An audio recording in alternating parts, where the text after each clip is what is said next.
Cerita dimulai di sebuah pertandingan tampar di dalam penjara. Seorang pria bertubuh besar awalnya terlihat kuat, namun langsung terjatuh setelah menerima tamparan dari lawannya. Saat pria berjanggut yang bernama Dick merasa kemenangan ada di tangannya, seorang pemuda kurus dengan wajah polos dan lemah tiba-tiba maju ke depan. Kehadirannya membuat semua orang tertawa.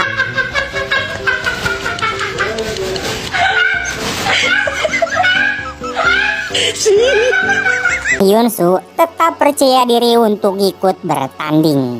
Mereka lalu menentukan giliran dengan suit batu gunting kertas. Sayangnya, Hyunsu kalah sehingga harus menerima tamparan lebih dulu. Namun yang mengejutkan semua orang, Hyunsu sama sekali tidak bergeming. Kini giliran Dick yang menerima tamparan. Dengan tenaga penuh, Hyunsu menghantam rahangnya hingga Dick terhuyung jatuh.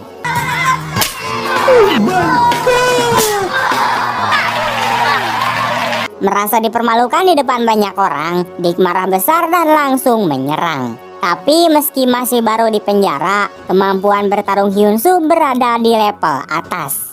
Dengan mudah ia membalikan keadaan, menjatuhkan Dick lalu menghajarnya secara membabi buta.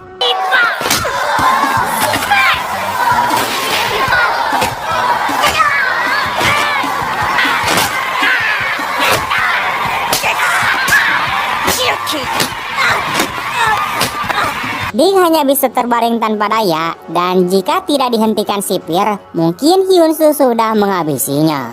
Karena insiden ini, Hyunsu dimasukkan ke sel isolasi, tempat di mana ia pertama kali berhadapan langsung dengan Jaeho. Bagi Hyunsu, ada dua tipe orang di penjara, yang bisa disentuh dan yang tidak boleh disentuh. Orang seperti Dick jelas termasuk golongan yang sebaiknya dihindari. Saat Hyunsu bertanya Jaeho termasuk kategori yang mana, Jaeho menjawab dengan dingin bahwa dialah yang membuat aturan. Sejak pertemuan itu, hubungan keduanya perlahan terbentuk seolah mereka memang ditakdirkan untuk bertemu. Keesokan harinya, Pong Chun memberitahu Hyunsu bahwa Dick dan gengnya tidak akan lagi berani mengusiknya. Hal ini karena sikap Jaeho yang seolah menunjukkan pada semua orang bahwa Hyunsu kini berada di pihaknya. Pong Chun lalu menjelaskan mengapa Jaeho punya kuasa besar di penjara. Ia bukan hanya pemimpin di balik tembok ini, tapi juga bos geng kriminal besar di luar sana. Kekuatannya di penjara didapat dari pertarungan yang diizinkan sipir, di mana pemenang akan jadi penguasa baru. Kebetulan Jaeho selalu keluar sebagai pemenang, sehingga tidak ada yang berani untuk menentangnya.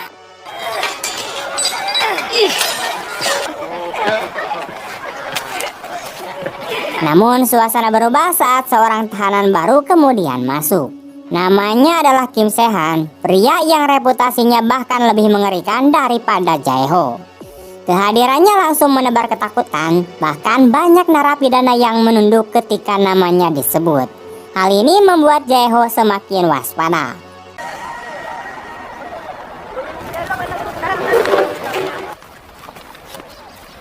Hari berikutnya, Jaeho memilih mendekatinya lebih dulu. Ia memperkenalkan diri dan menawarkan kerjasama untuk berbagai bisnis rokok di penjara.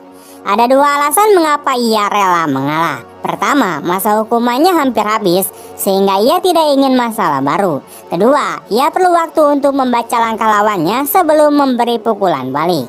Namun, Se-han sama sekali tidak peduli dengan tawaran itu. Saat itu juga kabar buruk datang di mana Ho Jun, orang kepercayaan Jaeho, ditangkap dan hampir tewas dipukuli kepala sipir. Dari sini jelas terlihat sipir telah bersekutu dengan Se-han.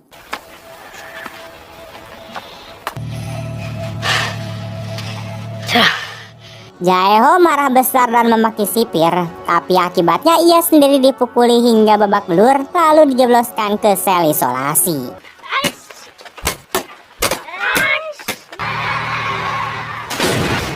아무리 한지호 이 새끼가 독종이라도 먹고 나이로는 어쩌지 못할 자 뭐더냐. 3 hari kemudian, ia bebas dengan kondisi lemah. Situasi semakin runyam saat Dick datang membawa senjata berniat untuk menghabisinya. Pada saat genting itu, Hyunsu muncul dan menolongnya. Jika bukan karena Hyunsu, Jaeho mungkin sudah mati.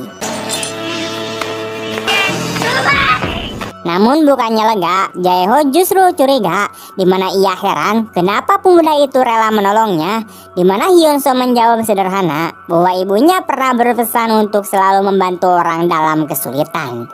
Jawaban itu membuat Jaeho semakin bingung, sekaligus melahirkan ide baru untuk membalas dendam. Dengan licik, ia mengajak Hyunsoo ke kantor sipir dengan alasan melaporkan penyelundupan. Hyunsoo menunjukkan ponsel berisikan bukti transaksi ilegal rokok milik Jaeho. Kepala sipir yang bernama Gwansik kaget bukan main, sebab barang selundupan di penjara memang selalu lewat tangannya. 많이 또 신고하려고 했었는데 이런 개새끼가 밖에 있는 이 아저씨의 동생들 친구들한테 다 보내놨어요. Saat Gwansik marah dan menampar Hyunsoo, Jaeho justru balik menampar sipir. Barulah rencananya terbongkar, di mana ia sengaja menggunakan bukti itu untuk mengancam Gwansik. Dan jika skandal penyelundupan terbuka, yang paling hancur adalah sipir sendiri. Terpojok, Gwansik akhirnya berpihak kembali kepada Jaeho. Posisi Sehan pun kini tertekan, meski Jaeho memilih untuk tidak langsung menjatuhkannya. Dari sini, Jaeho mulai sadar bahwa kehadiran Sehan bukan sekedar kebetulan. Tujuan sebenarnya adalah untuk menghabisinya. Meski ia menyiksa Sehan habis-habisan, pria itu tetap bungkam.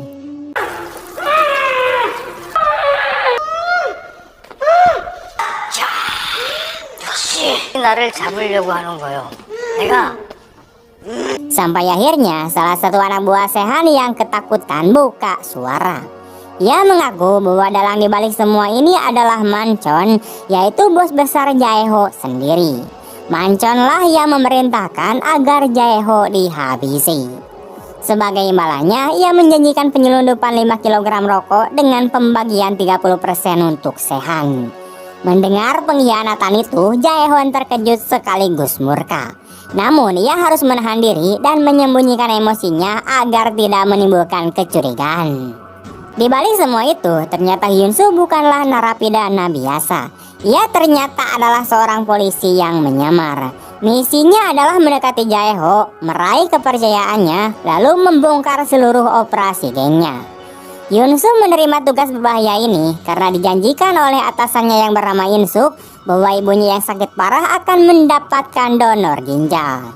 In-suk sendiri adalah atasan yang keras dan penuh perhitungan, tak segan mengorbankan orang lain demi menyelesaikan kasus. Saat kabar donor cocok ditemukan, Hyunsoo merasa bahagia tanpa menyadari bahwa titik inilah yang akan membalikkan seluruh hidupnya. Seiring waktu, hubungan Hyunsoo dan Jaeho kemudian semakin erat. 방을 옮겨줘요. 제일 큰 방으로.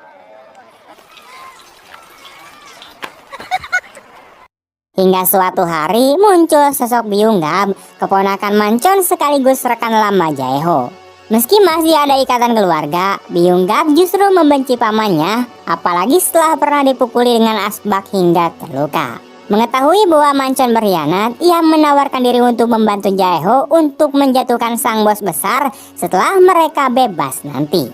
Namun Jaeho tetap berhati-hati karena ia tahu bahwa pada akhirnya para anggota geng hanya akan berpihak pada orang yang punya uang.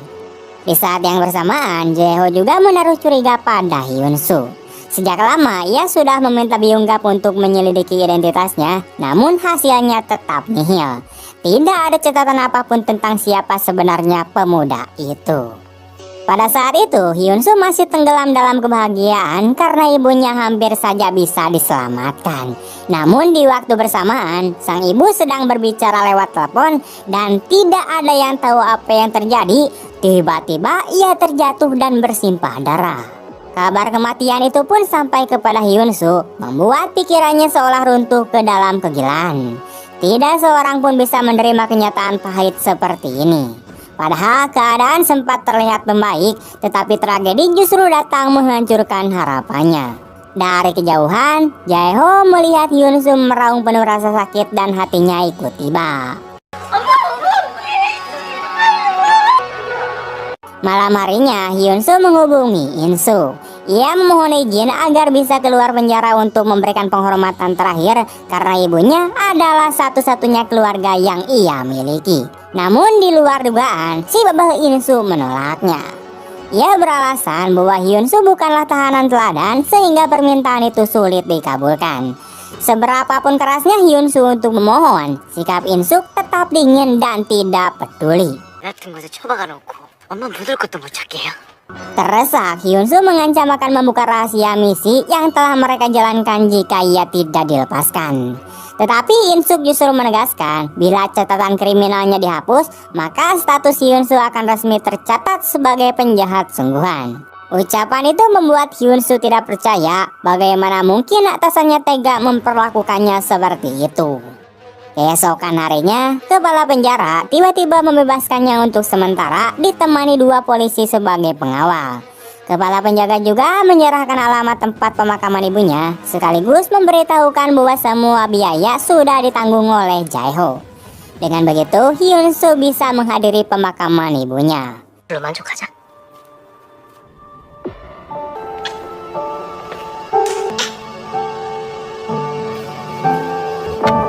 Sekembalinya ke penjara, Jae-ho langsung menghampirinya. Ia tahu di saat berat seperti itu, Hyun-soo membutuhkan seseorang di sisinya. Malam itu mereka berbincang. Hyun-soo baru mengetahui bahwa Jae-ho juga menyimpan masa lalu kelam yang membuatnya menjadi pribadi seperti sekarang. Dari sana, Jae-ho menasihati agar Hyun-soo tidak terlalu percaya pada janji, melainkan belajar merasakan dengan hati siapa yang benar-benar tulus padanya. Dengan begitu, ia akan tahu siapa yang bisa dipercaya. 미안해. 나는 노는 상황을 믿어야지. Kemudian Jae-ho bertanya apakah Hyun-soo bersedia menjadi juniornya setelah bebas nanti. Hyun-soo menatap pria itu lama, mengingat kembali bagaimana dinginnya atasannya, serta faktor bahwa Jae-ho justru banyak menuntutnya. Pada momen itu, ia tidak lagi sanggup menahan diri dan akhirnya mengungkapkan identitas aslinya kepada Jae-ho karena ia sudah merasa dikhianati oleh atasannya. Waktu pun berlalu, Jae-ho sudah lama bebas hingga tiba hari kebebasan bagi Hyun-soo. Begitu keluar, ia melihat Jae-ho sudah menjemputnya.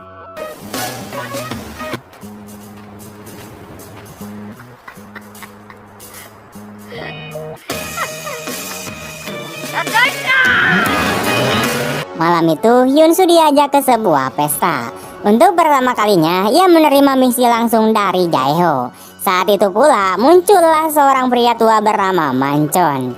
Namun sejak pertemuan pertama, keponakannya yaitu Byung-gab sudah menunjukkan rasa tidak suka kepada Hyun-soo. Ia mencoba memancing masalah, tapi Hyun-soo sama sekali tidak terpancing. Akhirnya pertikaian pun pecah. Saat Byung-gab hendak menghajarnya dengan botol bir, Manchon justru menghentikannya, bahkan memukul keponakannya sendiri di depan banyak orang. Namun keesokan harinya, Manchon memanggil Byung-gab secara pribadi. Ia memerintahkan keponakannya itu untuk menyingkirkan Jae-ho setelah transaksi besar yang akan datang. Transaksi itu juga membutuhkan sebuah stempel khusus agar bisa melewati pos pemeriksaan. Sayangnya, stempel itu berada di tangan seorang pria kejam bernama Kapten Choi. Manchon pun menugaskan Jae-ho untuk mendapatkannya. Tidak lama kemudian, Jae-ho bersama Hyun-soo mendatangi Kapten Choi. Pada saat yang sama, pihak kepolisian juga memantau setiap langkah mereka karena Hyun-soo masih terhubung dengan In-suk dan dipasangi alat pelacak. Polisi awalnya mengira Hyun-soo tidak akan mampu menghadapi Kapten Choi, namun ternyata mereka keliru. Hyun-soo mencoba membeli stempel itu dengan uang dalam jumlah besar, tapi justru tangannya ditusuk saat hendak mengambil uang tersebut. Pertarungan pun kemudian terjadi.